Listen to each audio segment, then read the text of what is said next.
876 stream. Bless up.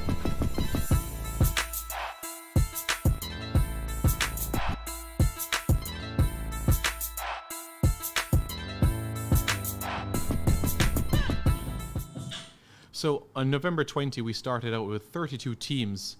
Now we're down to just 30. By the end of today, we'll be down to 27 teams competing for the world's greatest showpiece.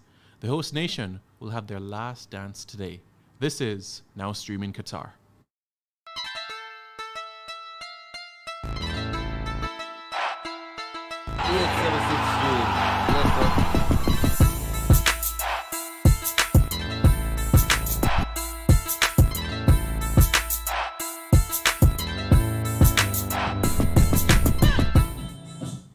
Good morning everyone. Welcome to our coverage on 876 Stream's YouTube channel. If you haven't already, hit that like button and also subscribe to the channel as well. It's a big day in football, as this is the part of the competition where teams start to drop out and you will see different changes, surprises, so much to come over the next few days or so as the group stages of the competition will come to its climax. A lot to discuss, a lot to get through. The host nation, Qatar, the 80th team to play in World Cup history, they play their last game today. The Canadians, in their second World Cup, they're also eliminated from the competition, but they also have a game to spare. By the end of today, we'll be down to 27, so 3 teams will be eliminated today. Potentially one from CONCACAF as well. And we will get into discussion about that team amongst other areas in this show. Just a reminder, folks, we will have a show right now that you're watching at 9 o'clock. Another one at 1 o'clock, which we'll have in preview of the games looking ahead in Group B. And also our post-game show at 4 o'clock. So 3 shows that we'll have for moving forward. The pre-game show now at 9, post-game and pre-game show at 1 o'clock. And another post-game show at 4 o'clock. So stay tuned, more content coming your way right here on 876 Stream JA. 2 games to come at 10 o'clock. That is the Netherlands, as they will take on Qatar, and Ecuador against Senegal. That's at 10 o'clock. At 2 o'clock, it's England against Wales. And the highly talked about Iran against the United States. Let me introduce you to the panel that we have for this morning. To my immediate right, we have Joel Lee, and to my far right, Mashal Turner. Lady and gentlemen, how are you both doing? Good morning. Good morning. Good Thank morning. you for having me again. It's a pleasure. It's doing all right, thanks. All right. So, Joel, let me start with you. The 4 matches that we have today, which one the most you're looking forward to today? The most in terms of football, Yeah. England versus Wales. The most in terms of media hype, probably Iran versus USA. Mashal, the same for you as well? No, for me, on field, it's Senegal, Ecuador. Mm-hmm. I think that will be one of the most exciting games that we see so far, or we'll see all tournament. And then off field, definitely, as a political enthusiast, geopolitical enthusiast, Iran, USA is important. I've been looking forward to it since the draw. So, yeah. Yeah, we'll definitely take a look at Group A discussion in a short while. Just to remind you folks, if you want to as well, you can also comment, let us know your thoughts in the comments below, any questions you have for our panel as well, to engage in part of the discussion, and also follow us on Instagram, 876 Stream, and right here on YouTube, 876 Stream JA. Joel, let me start with you. Before we look at Group A, let's have a slight look into the biggest news story that we've had the past 24 hours or so. Basically, the Iranian football team has lodged a complaint to FIFA to suspend the United States. I wanted to know your reactions based on that, and just so viewers are aware as well, the reason for this is a post that was made on US Soccer Federation's Instagram page showing the Iranian flag without its Islamic symbol. Your reaction when you first heard of it, and if it's the same opinion that you have right now on the matter? When I first heard about it, I was definitely very shocked. Very shocked that anybody could have posted that on an official page. What is shocking more is that there are not a lot of people that are upset about this. There should have been more people upset about this. They were upset about a lot of things with having the competition in Qatar. And there are not a lot of people upset about a country, in my eyes, desecrating another country's flag. I think it's absolutely ridiculous. And then to state that it's in support of the Iranian women. And I'm looking at it and I'm saying, the Iranian national football team already showed some solidarity in not singing their national anthem, which is a very big deal. I don't know of any country that decides as a team that they're not singing their national anthem. Michelle, do you buy the opinion that the US is doing it in support of women in Iran? No, I can't buy that. There's different ways that you could do that. If that is your aim, there's different ways that you can do that. The US would not appreciate, as we've discussed off here, the US would not appreciate if somebody posted their flag and took off even one star. They'd be ready to invade. So for them to think that's okay, and that would have had to pass through multiple people. It's not just the social media manager just doing it on his own. He has to get approval, or she has to get approval. Right. It's just ridiculous. And like as Michelle said as well, Joel, whoever the person is doing the posting, they would have gotten some instruction from the powers above, maybe the US Soccer Federation or government itself. So it clearly, does the accountability lie with the US Soccer Federation or everyone that is involved in that process as well, the poster as well? Personally, I think everybody that could be involved. Yes, there's a lot of onus on the fact that there's a social media manager, there's a PR team, and they have this entire team behind them for social media. However, you're representing your country now, like official country, and this is at one of the biggest shows on earth. Yeah. This is not the way to do it, and the fact that it would have passed through so many hands, and if it didn't pass through so many hands, you have a really big problem. If somebody really chose to just get up and make this post, you have a very big problem. Yeah. And you need to start looking at who is in the back office of your team and social media. Yeah. Interesting. Yeah. It's.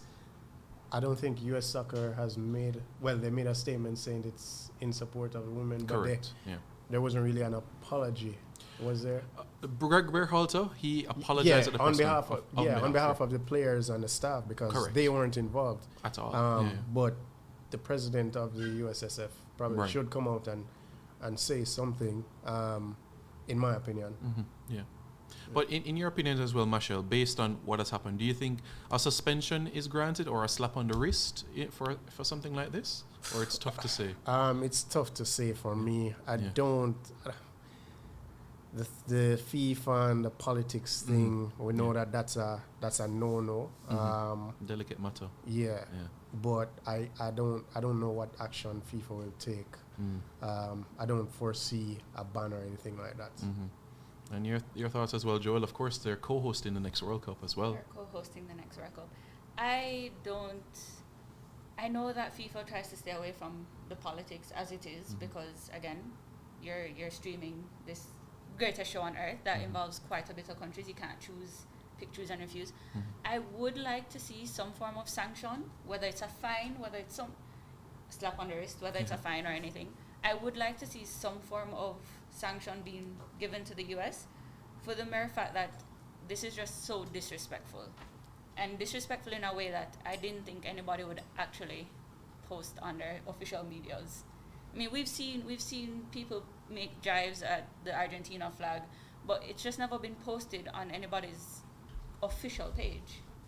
So I would like to see a sanction. I don't know what that sanction will come in the form of, but I would like to see one. Michelle, could this just be the fuel that ignites Iran to perform and put a good display today? Yeah, man. I mean, I think there's enough fuel considering the last 70 years of relations between the two countries,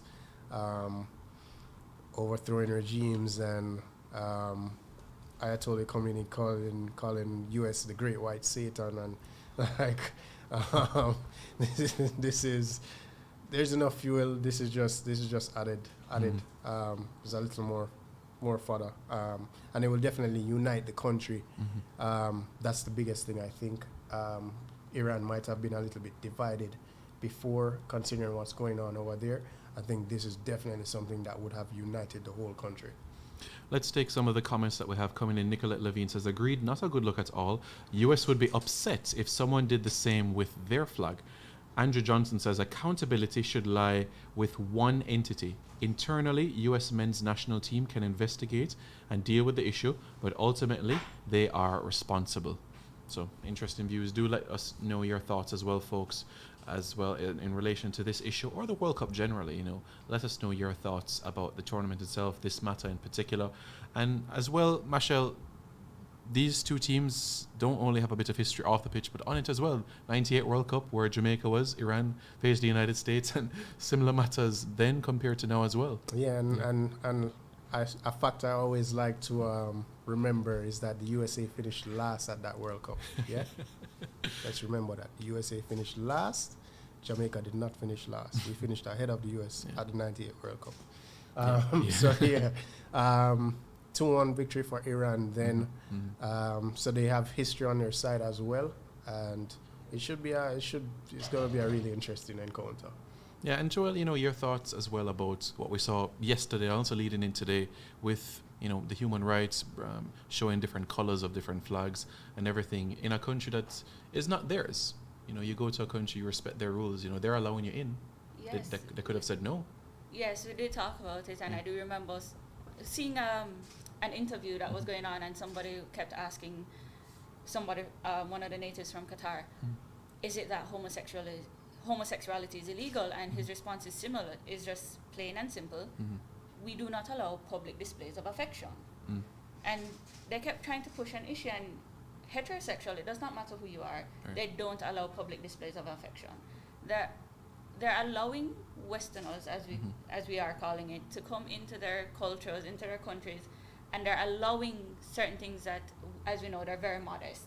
Right. They're allowing certain things to occur in their country. You may not need to dress in their entire outfit. They ask you to be modest.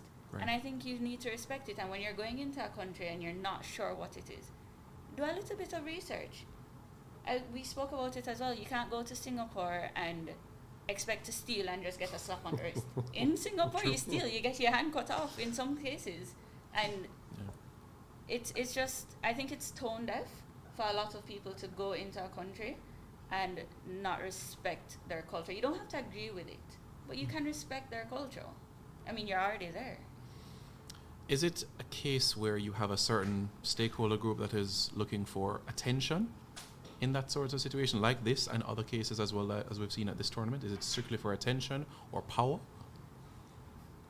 I think it's a mixture of both, because when you look at it, there's more outrage about this not supporting the LGBTQIA plus community and the outrage that happened with that. And then we're looking at the fact that the post on the US team, on the US page, where they've removed a religious symbol off of a flag, desecrating the flag in essence, and nobody's speaking out about it. Iran is the one that has lodged a complaint. There's nobody else that has backed this up. And it's a little bit disappointing, but it's not surprising based on how majority of the countries felt coming in. And we've seen where England and a lot of other countries were even planning to boycott FIFA over this. And I think I'm like, this is a flag. There's It's a clear symbol. double standard. And I mean, it's not surprising. It's surprising. expected behavior from Western countries towards the other, whether that be Middle Eastern or Far Eastern Asia or African or whatever. It's just yeah, it is what it is, I guess. But there does need to be some accountability and some just respect. It's just respect. That's it. I go to a country. I follow the rules there. You don't want to go to Singapore and steal. Yeah, I think just everybody should be the same. That's just minimum level respect. You go somewhere, you just follow the protocols there, and their customs and their how they live, and then you go back to your yard and you do whatever you want. All right, let's now take a look on the field now, which is definitely a significant part of our conversation throughout the course of this show, the 1 o'clock show, and also 4 o'clock as well. Hopefully we can have the graphic on your screen as it relates to Group A, and we can discuss the permutations as a trio together, what all teams will need, because as Machel said earlier, that Senegal versus Ecuador encounter will be a mouth-watering test. But before we look at that, let's look at the groups. It's the Dutch, the Netherlands on top with 4, Ecuador also on 4, Senegal on 3 points, and Qatar without a point. Marshall, let me start with you on this one. If you're Ecuador, you'd be quietly confident knowing that a draw and you're through. Simply Yeah, put. but I don't think they have that mentality. I think they're going to, Really? to go for it. I don't think they know any other way, and I wouldn't want it any other way.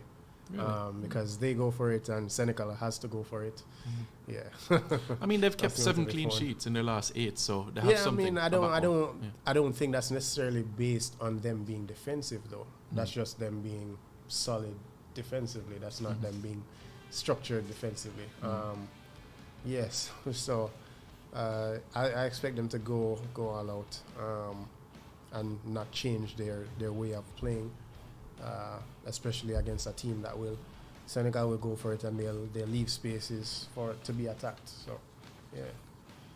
Yeah, so in relation to Ecuador, they're looking to get to the round of 16 for the first time since 2006. Mhm. That's the only time that they've been to the latter stages of the competition itself. They were eventually eliminated by England, courtesy of a David Beckham free kick in Germany in that occasion. Joel, your thoughts on the Senegal side of things? Many people said with Mane's injury, they would have crumbled, but they've showed resilience and strength.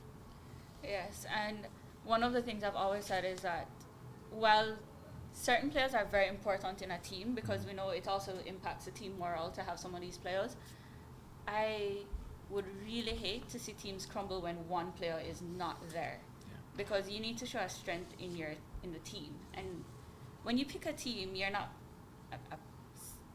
forgive Brazil around Gold Cup time when they're and Copa, 2014 World when Cup, they okay. when they picked their team around Neymar, and Neymar is out and the team basically crumbled. Mhm.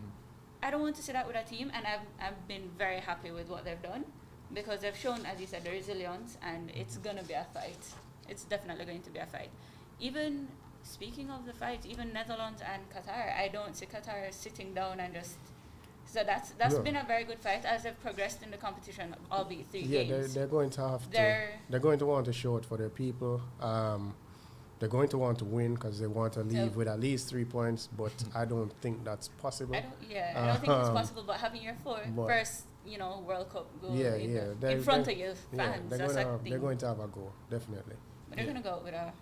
Mhm. At least they'll have fun. Yeah, we'll certainly touch on the Dutch and the Qataris later, but there you have on the screen the Qataris, the first team to be eliminated from this World Cup. Mohamed Muntari scored Qatar's first goal in World Cup history. Born in Ghana, was raised in Ghana, left as a teenager, became a naturalized citizen of Qatar, and scored Qatar's first goal at a World Cup. We'll see what he and others have in store today, such as a FIFA player that you've spoken about quite often as well. Yes. Yeah. Very interested to see what's going on, especially because, yes, everybody else in that group is playing to fight for something. Mhm. They're going to play for fun. Yeah, they have nothing to lose. They don't have anything to lose.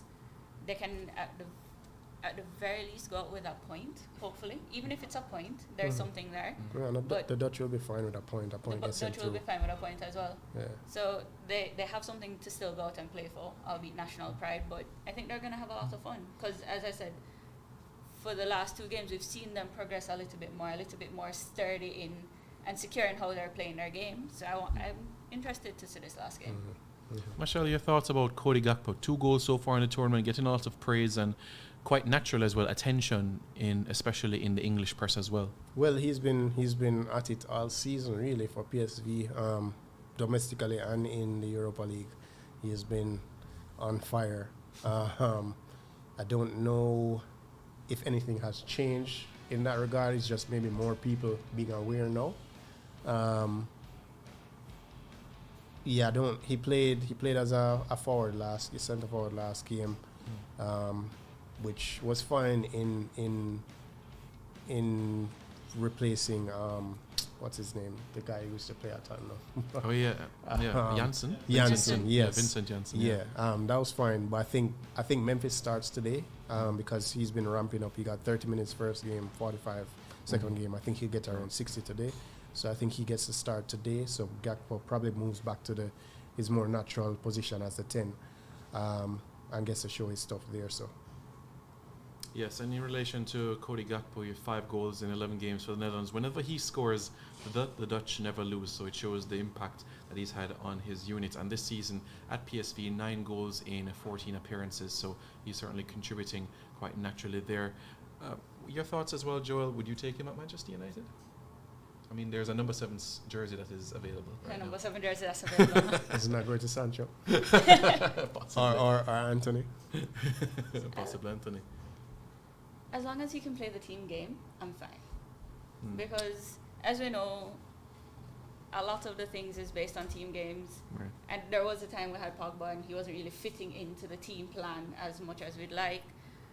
We know that Ronaldo has not fit into what the structure that they're trying to play is now, bar all the other nonsense that's going on in the media.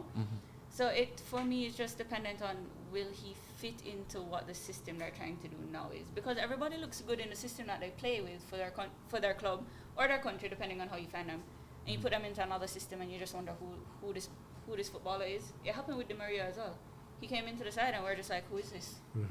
And then he left shortly after. I think Ten Hag there makes it easier, but also I think he and Bruno kind of overlap. So I don't know if that's the right decision for him as a young player. That's my take there. Marshall, you know, it's interesting as well. Louis van Gaal, when he picked the squad for the World Cup, the goalkeeping department, no Tim Krul or Sillison, he's gone with 3 inexperienced individuals. Did that come as a shock to you, a surprise to you? Yeah, definitely. But LVG is LVG.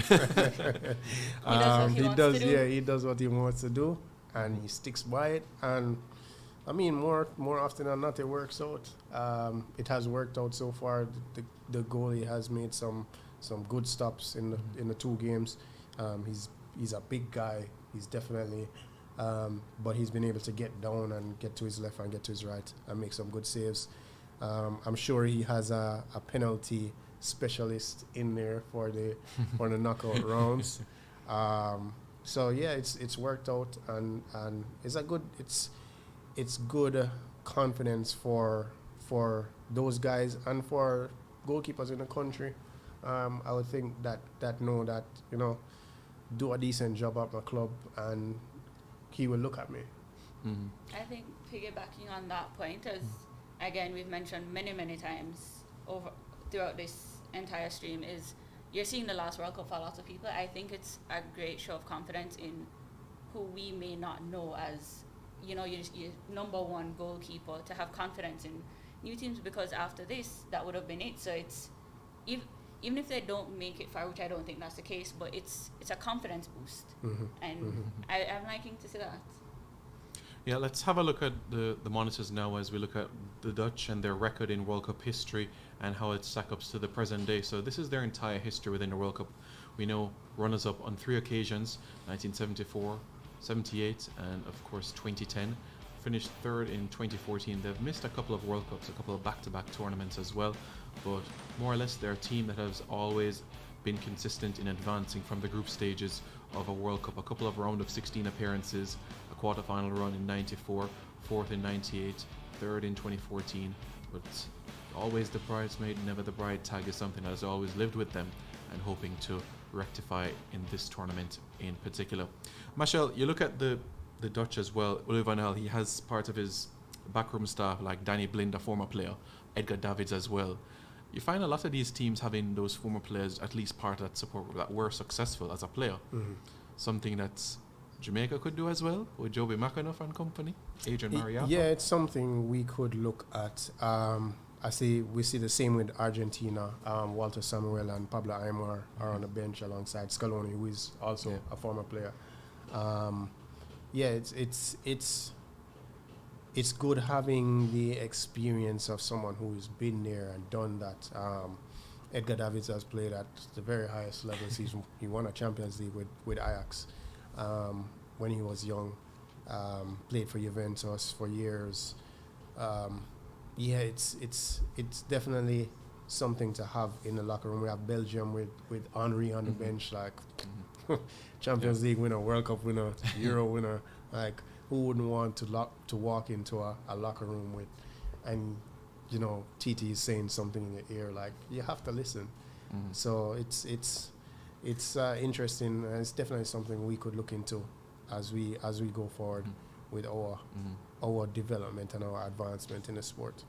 And you know what's funny? A lot of these teams, they carry, like you said, the penalty taker for the Dutch. England has a throw-in coach and specialised for different positions, midfield, attack. So another angle that the Jamaicans could exploit long term. Yeah, man. I think there was a discussion about this recently regarding the size of our coaching staff versus the size of Players? other countries' coaching staffs. And I remember distinctly 2017. No, 2016, late 2016. We were preparing for the under 17 CONCACAF championships, and the US team came down here for 2 friendlies, and the number of staff that they had. I had a friend who was a member of that staff, and number of staff they had was double or triple what we had, and that was the under 17 team. So it's those things that we need to get into. I mean, a lot of that is financial, being able to pay people, but also having experts in different areas. You know, your analysts, your throwing coach, your set piece specialist, all of that. And just to show the attention to detail that these teams take in terms of, they have more than one equipment manager. A gopher that might go and get coffee or tea for persons. They take considerable interest and a keen vein into the success of the team itself as well. We saw the All or Nothing, the Arsenal series. They had one guy, Carlos, I think his name was, who was he would just do one-on-ones with the players just about their mind state or what they need to do in this week of training. Like that's the level that some of these teams are at, and it's a good measuring stick. Still quietly a lot of things to do for Jamaica to press forward as well. So a good angle in everything. But what about the host nations at the World Cup? What has their record been like? We've had brief discussions about this at the past, but this is what it looks like in recent years. As you know, the Germans, they hosted the 2006 World Cup. They fell at the semi-final stage to the Italians, and they eventually beat the Portuguese to finish third. South Africa 2010, despite defeating the French on the final day, well, they were eliminated. 2014 Brazil, they finished fourth. Russia, 4 years ago, they made it to the quarterfinals and were a penalty shootout away from a semi-final spot, and Qatar this time around, a first round exit. Joel, let me start with you where Qatar is concerned. Despite of their performances, how have you thought they've hosted a World Cup so far in terms of their preparation and being able to welcome teams in?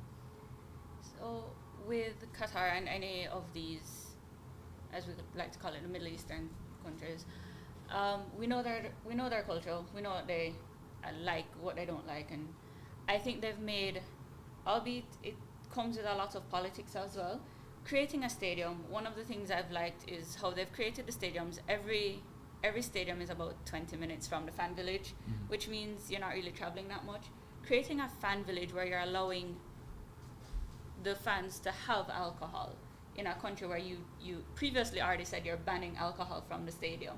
I think they're making a lot of strides into including what is known as a culture for football. And I don't think they've been given enough credit for what they've attempted to include, knowing that it goes against their culture.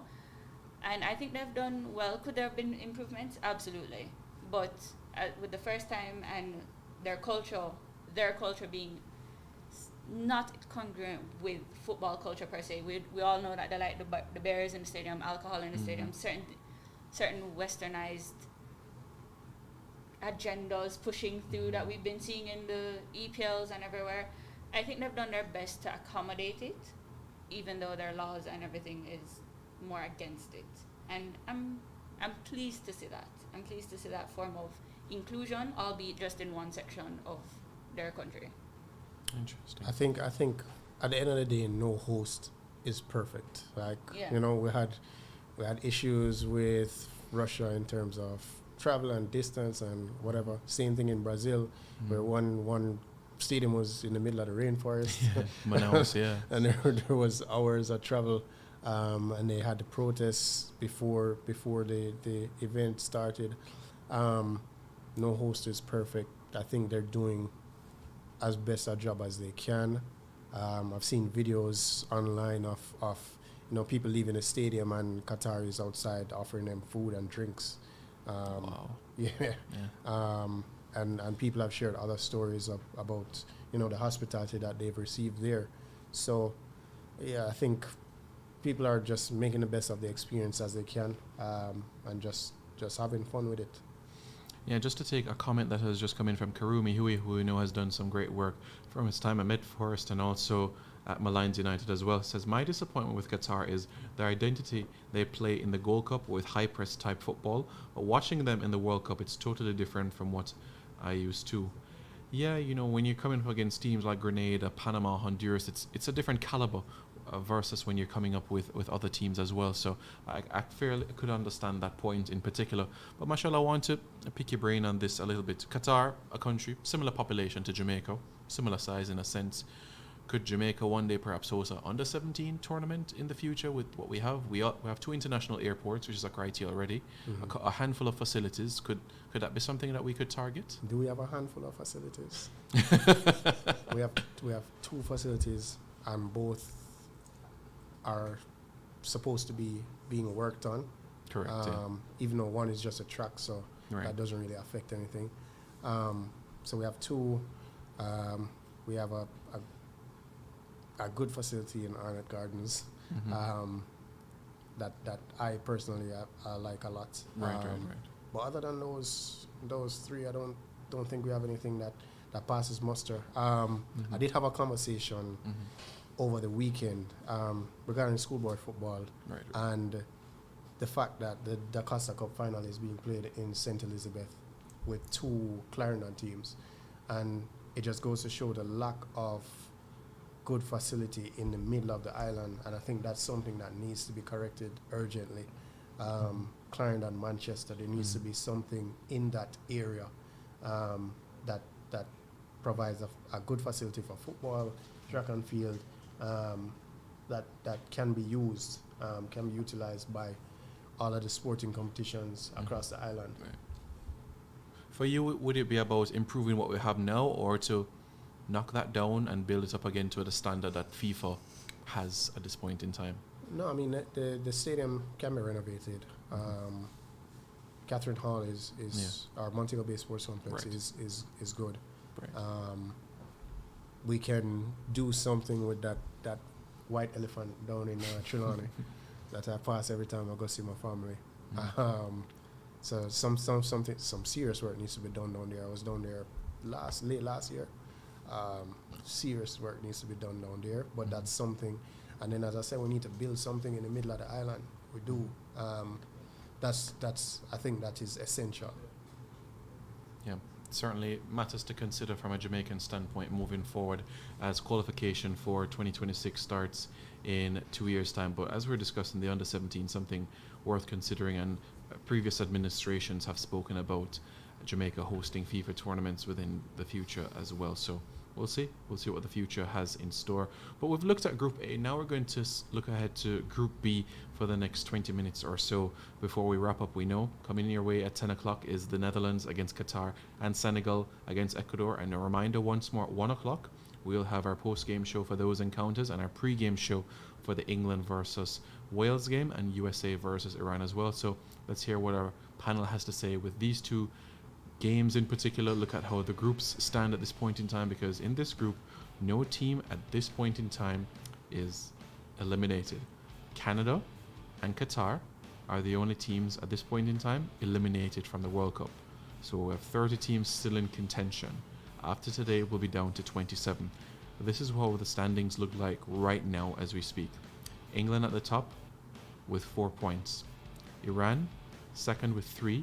The United States with 2, and Wales on 1 point. Let's now look ahead to England versus Wales. Joel, England against the Americans, you would admit, looks a bit subpar, especially from what we saw against the Iranians. I was a little bit disappointed. I feel every time I come up here, England makes me eat my words every single time, because we knew their game plan coming into World Cup, how they've structured their team, and they played a very brilliant game against Iran. should I say, based on their history coming into World Cup. Then they played against America, and I'm wondering who this team came out as, because they went back to what they did before, and then there was not much open play per se. Do people want to say that the Americans really counted it? I don't think so. There was just not much like brilliance to me from the England team, and they have it there. They do have it there to Sterling can cross a ball. We know that Kane is tall. You just need to get it into the box with Kane in the box, but is he ever really in the box? Most of the times they try and cross the ball, which is what we've seen. It's Kane surrounded by everybody, and you had so Zimmerman there, so you can't really put Kane there with Zimmerman, who has that experience. USA, did they only look good because England was looking that poorly? I'm really not sure. That's a good question. That's a good question, but I think for the USA as well, it was a bit about, that whole the old boss. Yes. Former colonizers. Getting one over on the old boss. So they'll have, and I think they'll have a little bit of that same energy today as well in their fixture. But the England USA game reminded me of, those big EPL fixtures that we usually hype up, Chelsea, Man United, that usually end up in a 0-0 boring 1-1. It was the same. It was the same thing. It's okay, don't cry yet. Don't cry yet. Yet? I don't want to do that. But I am hoping that they'll get that spark back and at least be a little bit more inventive against Wales. Well, there's a young man whose surname begins with F and ends with Odin. That has to play. It's inexcusable that he didn't see the pitch on Friday, and rumors are he'll start today, but who knows? Gareth is Gareth. But yeah, it's crazy that the most talented player on the team has got what? How many minutes did he play in the first game? 20, 15? Yeah. Right, in that region. And he hasn't gotten on again. And there's a conversation as well, Mashal, that Harry Kane should be rested and Marcus Rashford be given that license as well through the middle. Yeah, I think it wouldn't be a travesty. Harry Kane hasn't scored. He hasn't looked that great. And you would want to give somebody else a run out to get their blood flowing, because you will need Rashford as you go on later in the tournament. You will need his energy, his pace, and you need to get him going. Same for you, Joel? Giving Rashford an opportunity? Foden and Rashford need to get their opportunities. I think because after this game, you're really looking into the round of 16, and that's not the time to try and get match sharp, because that's do or die right there. This is one of the times where you'd want to see. I'm not saying mix up your team too much and try and experiment, but we know the quality of these players. Harry Kane hasn't scored. We know that he's a big figure up there, but he hasn't scored. And as I said, round of 16 is not the time to try and experiment with the rest of the team when it's a do or die situation. Yeah, and considering what your opponent in the second round might be an energetic team such as at Ecuador or Senegal. You can't be as rigid and as turgid as England was.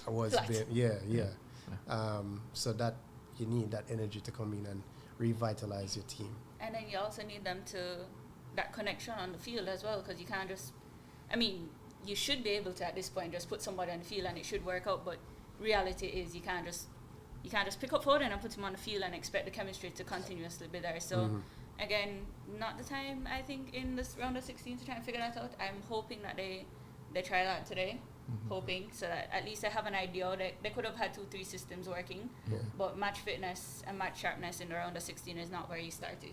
Yeah, man. I think Wales. Yeah, it's a big game because British Isles and the history between England and Wales.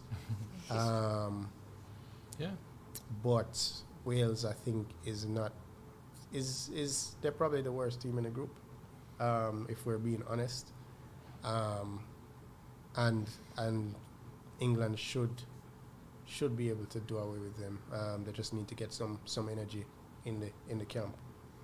Yep, that's going to be critical from the English standpoint. Before we go a little bit more on the English standpoint, let's have a look at the graphic of England's recent runs at the World Cup. Their first appearance was back in 1950, and in that occasion it was a first round exit. But this is their recent record. 2002, a quarter-final exit as Brazil beat them by 2-1. 2006, the Portuguese, they defeated England on a penalty shootout.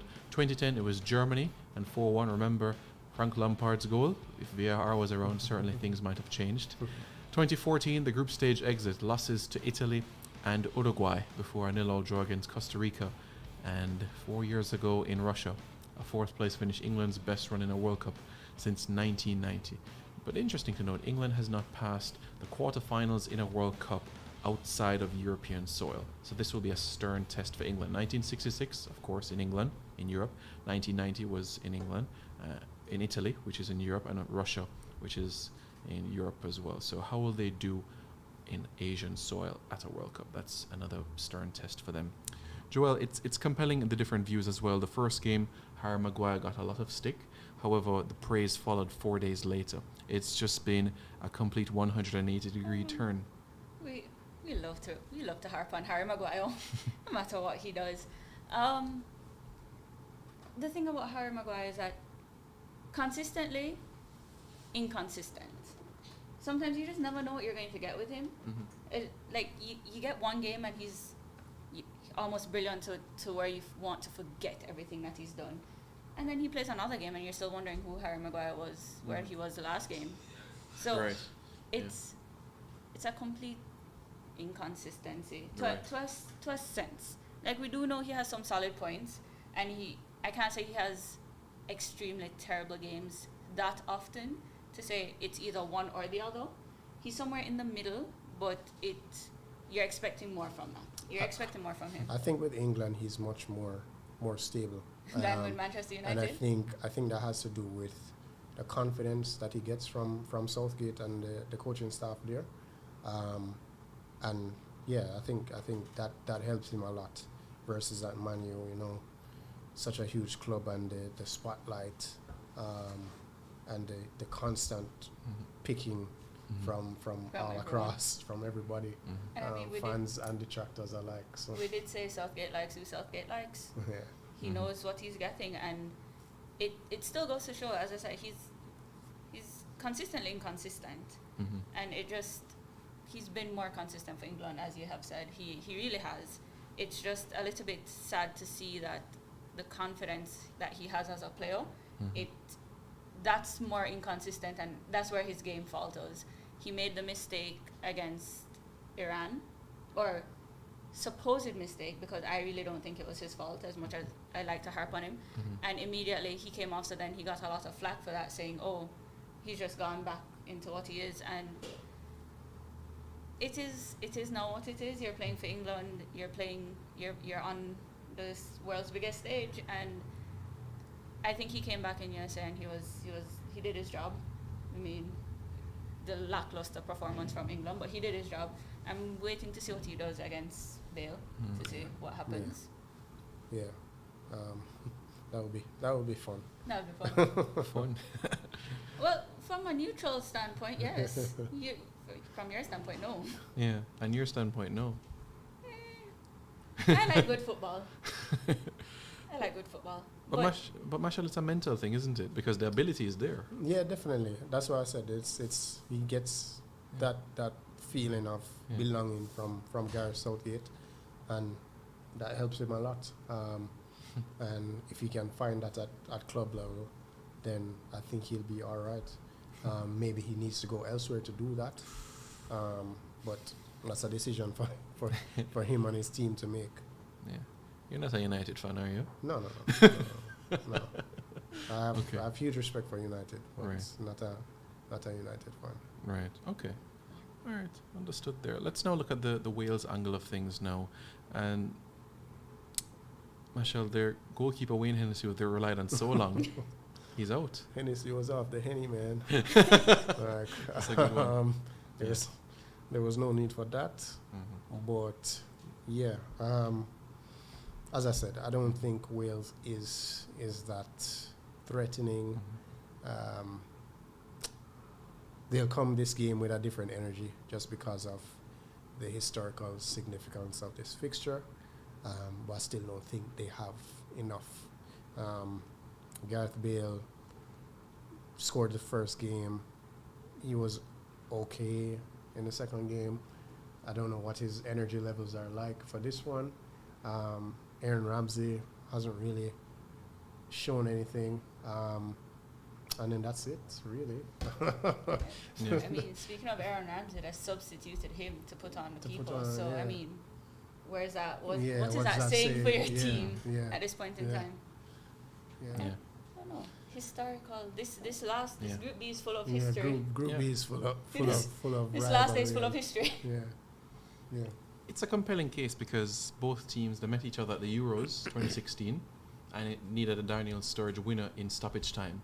So, Daniel Sturridge. but you know, with the history between both teams, England and Wales, centuries of history between each other, Wales, regardless of their lack of quality, are going to come out fighting because it's England. Mm-hmm. Just like when any Caribbean team would come to play Jamaica, it's Jamaica, we're going to give our best. Mm-hmm. So England would have I to mean, match. I would absolutely expect it. As you said, there are only two teams that are mathematically out. Right. So Yeah. I would expect Wales, not just because of history, but because they still have a fighting chance. Mm-hmm. There's so much that can happen on these last group games. And then I am sorry. Yeah, it's It's- just I heard a sigh. I see the sigh, I see the tough, rolling but- eyes, but but you there's know- so much that can happen, and we've seen tough, such big shocks in this World Cup. imagine their reception at home if they knock out England. oh my god. We're gonna make someone cry on TV. They'll be heroes. YouTube, sorry. That's right. But I mean, YouTube TV. we soon Yeah. get there. Yeah. Yeah. It is. Oh my It's word. it's just one of those things where it's, as we said, the ball is round, which team is going to come out better. It is expected that England is going to win, but it's not going to be an easy game. I think both of these last games, apart from the fact that it's the last group game, it's Mhm. the histories between both teams, both games, and the fight because no one is out. Mhm. No Mhm. one is out. Mm. Yeah, still quite a bit to get out there. And for Machel, this could very much be Bale's last game ever for Wales. Mhm. And then it's It might be his last game ever, because who knows if he decides to MLS. continue in the MLS. Because he was playing for this Right. to get ready for this tournament. Yeah, interesting career, very interesting career. Definitely underappreciated at Real Madrid, considering what he did, the trophies that were won while he was playing. Mhm. Even though they won trophies after he stopped playing for them. Mhm. But he did play a part in a couple of those Champions Leagues and a couple of those La Liga titles. Yeah, it's We're seeing the end of an era. yeah. We're seeing the end of an era. It's bittersweet, Yeah. I think. I feel like we're going through what everybody went through, like Pele and Maradona. No, I don't. Not that level. No, in the That's sense when- of well, it's just the end of an era. Like yeah, well, they're done. You're not Messi going to see and- them again. But then yeah, because there are a more lot people of coming out. So Messi, Cristiano, and there's a lot of ends coming in the next well, year we or already two. know Di Maria claims he's done. So Yeah. well Yeah, done man. for country. Done for Yeah. country. Let's make that clear. It's gonna be done for club too. But why is he underappreciated though? The amount of Champions League, the most successful British player in the competition. Yeah, I don't think he got on with the press. The Madrid press is English press is English press, Yeah. but Madrid press is a different animal. Especially when you don't know the language. Yeah, and that's the biggest thing I think that he didn't. Well, I don't know if he did learn the language, but he never tried to communicate Mhm. with them the in language. Spanish, and I think they take that as a bit of a slight towards them. Yeah, so yeah, and he was earning a lot of money at the end, just sitting on the bench and whereas Golf Wales Madrid, right? Or Wales Golf Madrid. And And denying Andre Blake an MLS Cup title. Yeah. Yeah, extremely difficult there. Don't worry, Blakey, your time will come. It'll come for sure, definitely. So we're just a few minutes before we wrap up, ladies and gentlemen. We've looked at the Wales perspective, the England perspective. Your thoughts about this stage where teams are going to start getting eliminated 2 by day, 3 by day, from now until Friday, and then we'll be down to 16? Exciting times, very exciting times, because even Canada, who shouldn't have anything to play for as it is because they can't qualify, they can still be a big upset in the group games. These teams who claim that they may not have anything to fight for are still able to make big upsets, and I'm excited to see what happens. Yeah, same for you as well, Michelle, in terms of what is to come. Yeah, man. It's definitely exciting. It's definitely good that so few teams are out at this stage, and so few teams have progressed at this stage as well. So every game there's something going on. Even if a team has advanced or if a team has been eliminated, their game still has significance because their opponent is playing for a place in the next round. So every single game, I don't remember this being the case. A couple years, I don't remember this last being the World Cup. case before. That every single game in these next 4 days matters. It's gonna be fun, and for people like me who watch multiple leagues, so I have 2 or 3 schemes going at a time on a Saturday or a Sunday. Plus tweeting at the same time. I've been training for this. You've been training for Yes. this. Been working for this one. I'm still trying to figure out how you multitask it. Plus, you're tweeting at the same time live. Whereas, like yesterday, you were talking about the Uruguay game as well. I'm like, wow, quite an interesting case. Let's look at the graphic as it relates to the matches that lie ahead today. Get some quick predictions from our panelists, and of course, we'll head over to watch these 2 encounters. Again, it's the Netherlands against Qatar and Ecuador against Senegal. Both games at the same time. This was done because of an incident in the 1982 World Cup which saw Algeria being eliminated. There was some collusion happening in another fixture, so that is why the last group stage game of each team at a World Cup moving forward is being played at the same time. That could change 2026, but we'll get to that in a few years from now. And at 2 o'clock, the 2 games, Iran against the United States and Wales against England. So, lady and gentlemen, Joel, let me start with you. The Dutch against Qatar, the host nation, against arguably one of the favorites, a contender. Arguably one of the favorites. For that game, I definitely see the Dutch winning. I definitely see Netherlands winning. I'm still gunning for Qatar to get another goal. So they've gotten there first. So I'm going for the second goal of the tournament. Okay. Ecuador, Senegal. Oh my! A draw eliminates Senegal. Somehow I see it ending in a draw, but I don't want it to end in a draw. And folks, not because Senegal would be out, but I just see it ending in a draw. Yeah. They're fighting for too much for any slip up now. It's really heartbreaking. It really is. Senegal, one of 2 countries at the last World Cup, alongside Iran, to be eliminated after just 4 points. And with Senegal, it wasn't goal difference. It was a tiebreaker with yellow cards. Criminal, unfortunately. It would be cruel for them again to go out on 4 points, but I think it's a draw. I think it's like a 3-3. I think it's a 3-3 draw. Goals. Another 3-3. Yes. That's what I'm seeing there. And first game, Netherlands up 3-1 or something like that. All right. Yeah, I have the Dutch 3-0 over Qatar and a draw in the Ecuador and Senegal encounter. Come on, we want a fifth to score. Of course we do. USA, Iran. I really want Iran to win. You so do? I'm going for 2-1. I'm going for 2-1 there. 2-1 Iran. Wow. Iran going through to the round of 16 of a World Cup. Scenes. Imagine that. Wow. I'm seeing a 1-1 in that, which still puts Iran. through. That would be sad because that means 2 CONCACAF teams would be eliminated, but it is what it is. All right. And finally, England, Wales. If Joel says Wales, this is our last appearance. Just kidding, folks. I really want to see a lot of good football in that game. I am seeing England edge it. Granted, they have the creativity that's there. If they play like how they played against USA, it's a draw. Yeah, I'll take a 1-0 right now if you gave it to me. Yeah, I think it's a 2-1 game. Okay. England. I still imagine it, but they need that creativity. They need that spark back in the team. That's going to be crucial from the England perspective of things.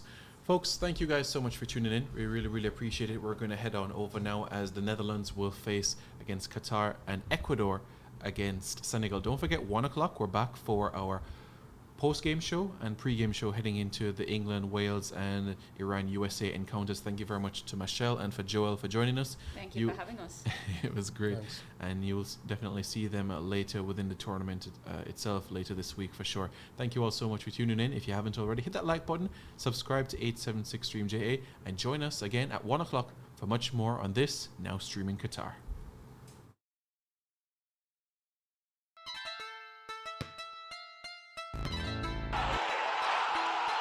876 Stream. Bless up.